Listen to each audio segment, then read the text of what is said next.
Welcome back to Genesis 4, and in this video we're going to finish verse 8. In the first half of verse 8 in the prior video, we saw that Cain makes this very ominous suggestion to Abel that they go out into the field, and now we'll see the tragic outcome. Ke agenita into enai altus, into pedio, kai aneste Cain epi Abel tan adelphan altu, ke apectenen alton. Well, we start with this kai agenita, and if you've done any reading in the Gospels as an example or elsewhere in the Septuagint, this is a pretty common way to kick off a scene change or to elaborate on the scene. It's something like, and it happened that. So it's saying, here's the focal point of the scene. It reflects the underlying Hebrew vayahi. And then we have a very lovely infinitive phrase. It begins with the preposition in plus the dative article, because that's what you have to have, and the infinitive of a me. And if you recall, this particular construction is best translated with something like when. It's a temporal infinitive. So when something happens, and then the altus here is not the object of the verb. If you recall, the accusative, typically in an infinitive construction, is actually functioning as the pseudo-subject.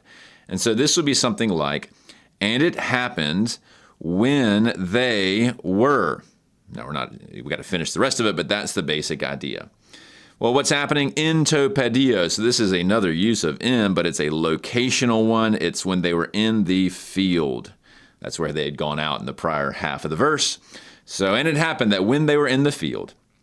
Then we have and. Aneste here is from anistemi. This is a third singular aorist active indicative. That's an athematic verb, so the morphology is weird. But this means to rise or to rise up. The subject here is Cain. So Cain rose up. And then we have epi, upon or against. It's almost like he jumps upon him against Abel. And then we have this somewhat sad little note here.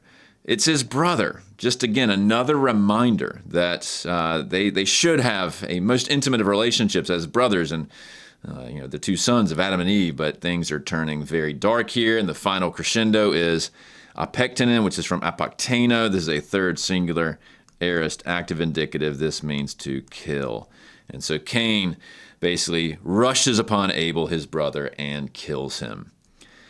Now, typically in Daily Dose, if you've been following along, I've often drawn these connections to the New Testament. And I've done that already for Genesis 4, and I'm going to do it in the next verse because the blood of Abel is referenced a couple times in the New Testament. But it's worth keeping in mind that the Jews in this Second Temple period are also reflecting on the Bible themselves. And we have a whole wealth of literature, Dead Sea Scrolls, the Apocrypha, and so forth, that is often interacting with whether it's Genesis or Exodus or what have you. So I thought it'd be interesting for this video to show a few examples of that as well, because this particular scene of Cain murdering Abel does have a tradition of reflection in the intertestamental period. So we can talk about Wisdom of Solomon. That is in the Roman Catholic Apocrypha. And chapter 10 mentions an unrighteous one. That's Cain, who murdered his brother.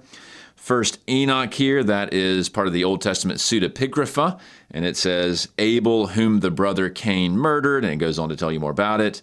The Book of Biblical Antiquities, also known as Pseudophilo, says the older rose up and killed the younger, and then tells us more about it. And then Fourth Maccabees, which doesn't really have anything to do with the Maccabees. It's a philosophical treatise, but one of the examples is Abel, the one killed by Cain. And so I haven't given you all the context, but this just shows you some other places you could go take a look and see, okay, how did they interact with this scene? And how did this fratricide impact Jewish interpretation in between the closing of the Old Testament and the writing of the New Testament? So interesting stuff. That's it for verse 8.